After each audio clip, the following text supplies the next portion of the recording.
দর্শক এই মুহূর্তে জিয়া উদ্যানের সামনে আছেন সহকর্মী নাজিয়া আফরিন, যুক্ত হতে চাই তার সঙ্গে। নাজিয়া আফরিন, নিশ্চয় শুনতে পাচ্ছেন, আমরা কিছুক্ষণ আগে দেখেছি যে যারা এই দাফন কার্যক্রমে অংশ নিয়েছিলেন তারা জিয়া উদ্যান এরিয়া থেকে চলে যাচ্ছিলেন। এখন সেখানে কি পরিস্থিতি বিরাজ করছে, বিস্তারিত জানাবেন। বিএনপি চেয়ারপারসন বেগম খালেদা জিয়ার যে দীর্ঘ রাজনৈতিক জীবন তার হয়তো আজকে সমাপ্তি হলো, কিন্তু তার যে আদর্শ, যে তার যে ত্যাগ তিতিক্ষা, সে কথা নিশ্চয়ই নেতাকর্মীরা ভুলবেন না। এবং বিএনপি চেয়ারপারসন বেগম খালেদা জিয়া চিরদিন বেঁচে থাকবেন এই দেশের গণতন্ত্রকামী মানুষের অন্তরে। এবং এখানে যারা আসছেন নেতাকর্মীরা এতক্ষণ পর্যন্ত যেহেতু একটি প্রোটোকলের মধ্যে ছিল, অর্থাৎ সেনাবাহিনীর সদস্যরা ঘিরে রেখেছিলেন পুরো এলাকা জুড়ে, সেই কারণে এখানে নেতাকর্মীরা এখনও পৌঁছতে পারেননি। কিন্তু বিএনপি নির্বাহী কমিটির যে সদস্যরা রয়েছেন তারা, বিএনপির ভারপ্রাপ্ত চেয়ারম্যান তারেক রহমান সহ স্থায়ী কমিটির সদস্যরা যখন বেরিয়ে যান তখন তারা এসেছেন এবং এখানে ফুল দিয়ে গেছেন। পরবর্তীতে যখন এই যে সেনাবাহিনী এবং আইনশৃঙ্খলা রক্ষাকারী বাহিনীর সদস্যদের যে প্রোটোকল, সেই প্রোটোকল যখন সরিয়ে নেওয়া হবে তখন ধীরে ধীরে নেতাকর্মীরা আসবেন এবং অনেকেই অপেক্ষা করে রয়েছেন। আমরা দেখেছি যে উদ্যানের চারপাশ ঘিরে সাধারণ মানুষ, উৎসুক মানুষ ভিড় করছেন একটি বার দলের বিএনপি চেয়ারপারসন বেগম খালেদা জিয়ার তার যে সমাধিটি এখন দেওয়া হলো এখানে, সেইখানে তারা আসার জন্য নিশ্চয়ই তারা অপেক্ষায় আছেন। নায়াসিনামাইড ও স্যালিসাইলিক সমৃদ্ধ লিলি ফেস ওয়াশ যা ফেসের ডেড স্কিন সেল দূর করে দেয় দ্বিগুণ ফাস্টার ব্রাইটেনিং। এখানে সুযোগ পেলে তারা আসবেন। আর বাবলি, নিশ্চয়ই আপনি দেখতে পাচ্ছেন যে এখানে এই বিএনপি চেয়ারপারসন বেগম খালেদা জিয়াকে সমাধিস্থ করার পর এখানে যে আরও বাকি কাজগুলো রয়েছে সেই কাজ করছে যে শ্রমিক যারা আছেন তারা এখানে সেই প্রক্রিয়াটি চালাচ্ছেন। এবং আপনি নিশ্চয়ই জানেন যে 2002 সালে যখন বিএনপির প্রতিষ্ঠাতা শহীদ রাষ্ট্রপতি জিয়াউর রহমানের এই সমাধিস্থলটি যারা পরিকল্পনা করেছিলেন, যারা এই নকশাটি করেছিলেন, সেই সময়ে যে প্রতিষ্ঠানটি কাজ করেছেন তারাই বিএনপি চেয়ারপারসন বেগম খালেদা জিয়ার এখানে সমাধিস্থ হওয়ার পর বাকি কাজটি তারা সম্পন্ন করবেন এবং তারা এই কাজটি রক্ষণাবেক্ষণ করছেন। এবং আশা করা যায় যে কালকের মধ্যেই হয়তো এই সমাধিস্থলটি সম্পূর্ণভাবে প্রস্তুত করা হবে এবং এখানে যে সাদা যে সিরামিকের যে লেয়ার দেওয়া হয়েছে সেই কাজটি তারা সম্পন্ন করবেন। এবং এখানে নেতাকর্মী, যেমনটি বলছিলাম যে নেতাকর্মীরা অপেক্ষা করে রয়েছেন।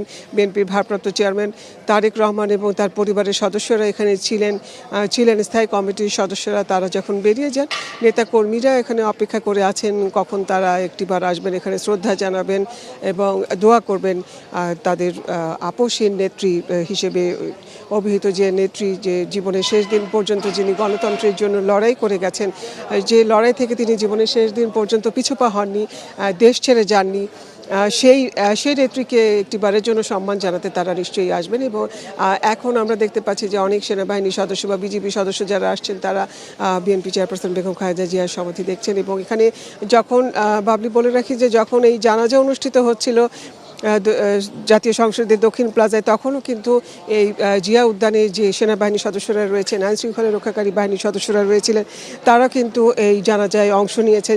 যার অবস্থানে দাঁড়িয়ে থেকে তারা সেই জানাজায় অংশ নিয়েছেন, তারা দোয়া করেছেন, মোনাজাত করেছেন। বিএনপির চেয়ারপারসন বেগম খালেদা জিয়া তার যে সম্মান, তার প্রতি যে তার দলের নেতাকর্মী থেকে শুরু করে সাধারণ মানুষের যে ভালোবাসা, কারণ গণতন্ত্রের জন্য, এদেশের গণতন্ত্রের যে প্রতিটি আন্দোলনে বিএনপি চেয়ারপারসন বেগম খালেদা জিয়া সবার আগে ছিলেন। সেই কথাটি আসলে সাধারণ মানুষ কখনো ভুলে যায়নি। বিশেষ করে 90-এর যে আন্দোলন, সেই আন্দোলনে বিএনপি চেয়ারপারসন বেগম খালেদা জিয়া তার যে অবস্থান এবং অন্যান্য রাজনৈতিক দলের নেতাকর্মীদের সাথে থেকে তিনি এই তার আন্দোলনে সবসময় পাশে থেকেছেন জনগণের। সেই গণতন্ত্র আন্দোলনে থেকে তিনি কখনোই পিছপা হননি। দীর্ঘ 16 বছরের যে ফ্যাসিস্ট সরকারের যে বিরুদ্ধে যে তার যে সংগ্রাম, অর্থাৎ গণতন্ত্র প্রতিষ্ঠার জন্য জনগণের ভোটাধিকার ফিরিয়ে দেবার যে আন্দোলন, সেই আন্দোলন তিনি করে গেছেন। রাজনৈতিক দলেরা যারা তার পাশে থেকেছেন তিনি তাদেরকে পাশে নিয়েছেন। কখনোই রাজনৈতিক প্রতিহিংসার বিষয়ে তিনি কখনো বলেননি এবং রাজনৈতিকভাবে যে দলটি যারা সুস্থ রাজনৈতিক চিন্তার কথা বলেছেন তাদেরকে তিনি সমাদর করেছেন। এবং বিএনপি ছিলেন এই রাজনীতির কারণেই কিন্তু তাকে কারাবরণ করতে হয়েছিল। মিথ্যা মামলা দিয়ে তিনি দণ্ডপ্রাপ্ত হয়েছিলেন এবং তিনি দীর্ঘ 7 বছর কারাবরণ করেছেন এবং আসিম এবং তিনি এই কারাবরণের সময় তিনি আসলে দীর্ঘ জটিল রোগে আক্রান্ত হন এবং সেই সময়ও তিনি দেশের বাইরে যাবার বিষয়টি বারবার যখন বলা হচ্ছিল যে তার উন্নত চিকিৎসার জন্য বাইরে যাবার প্রয়োজন, সেই সময়টিতে যখন ফ্যাসিস্ট সরকার তার সম্পর্কে নানা রকম বিষেধাগার করেছেন, সেই সময় তিনি কিন্তু বলেছেন যে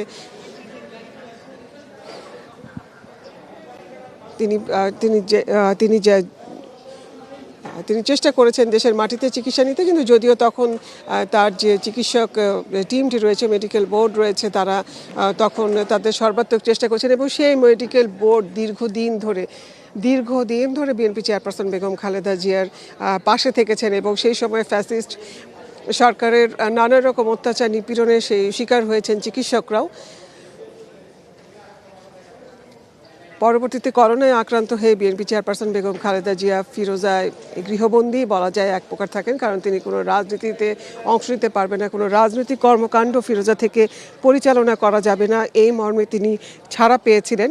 কিন্তু বিএনপি চেয়ারপারসন বেগম খালেদা জিয়া তিনি তার কথা রেখেছেন এবং সেই সময় তিনি কোনো রাজনৈতিক কর্মকাণ্ডে অংশ নেননি। তিনি একাকী থেকেছেন ফিরোজায়, যেই ফিরোজায় শুধু তার সঙ্গী ছিলেন তার সহকারী ফাতেমা ছাড়া অন্যান্য যারা গার্ড হিসেবে রয়েছেন বা অন্যান্য সহকারী ছিলেন তারা ছাড়া আসলে ফিরোজায় আর কেউ ছিল না। বিএনপি চেয়ারপারসন বেগম খালেদা জিয়ার তার পরিবারের সদস্যরা সবাই আসার অনুমতি পেতেন না এবং বিএনপি চেয়ারপারসন বেগম খালেদা জিয়ার একমাত্র সন্তান তার বড় ছেলে তারেক রহমান রাজনীতির কারণে তিনি দীর্ঘদিন নির্বাসিত জীবন কাটিয়েছেন, প্রবাসে নির্বাসিত জীবন কাটিয়েছেন এবং তারেক রহমানের ফিরে আসাটাও শুধুমাত্র আসলে 5ই আগস্টের পরে তিনি ফিরে আসার সুযোগ পান। যদিও BNP chairperson Begum Khaleda Zia 23 November যখন সবশেষ এভার কেয়ার হাসপাতালে যান, তিনি তীব্র শ্বাসকষ্ট নিয়ে যখন এভার কেয়ার হাসপাতালে ভর্তি হন, সেই সময় আসলে ডাক্তাররা, তার চিকিৎসকরা, তার যে মেডিকেল বোর্ড রয়েছে তারা তাকে বারবার বলার চেষ্টা করেছেন যে বিএনপি চেয়ারপারসন বেগম খালেদা জিয়া নিশ্চয়ই আবারও ফিরে আসবেন, কারণ এই 23 নভেম্বরের আগেও তিনি বেশ কয়েকবার কিন্তু সংকটাপন্ন অবস্থায় হাসপাতালে গেছেন এবং সেই সময় মেডিকেল বোর্ড চেষ্টা করেছেন তাকে ফিরিয়ে আনতে। সেই আশাটা ছিল তাদের মধ্যে যে তিনি ফিরে আসবেন এবং তারা মেডিকেল বোর্ড তাদের সর্বোত্তম চেষ্টা করেছে। দেশি বিদেশি নানা রকম চিকিৎসক বিশেষজ্ঞ যারা যে বিভাগে বিশেষজ্ঞ আছেন তারা তার পাশে থেকেছেন এবং তাকে চেষ্টা করেছেন বিএনপি চেয়ারপারসন বেগম খালেদা জিয়া যেন আবার ফিরতে পারেন। সবার আশা ছিল যে বিএনপি চেয়ারপারসন বেগম খালেদা জিয়া এবারও সব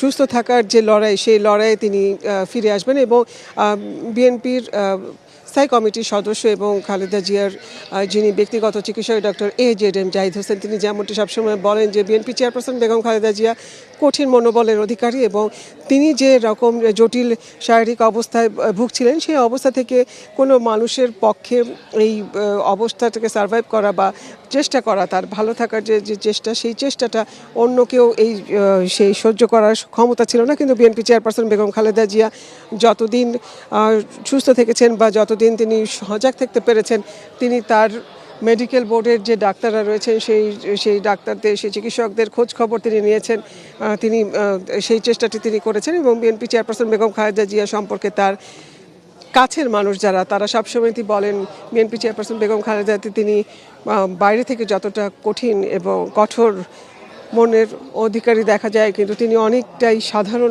সাধারণ মানুষের মতো এবং তিনি সাধারণ মানুষকে যতটা ভালোবাসতেন, সাধারণ মানুষকে পাশে থাকার জন্যই যেতে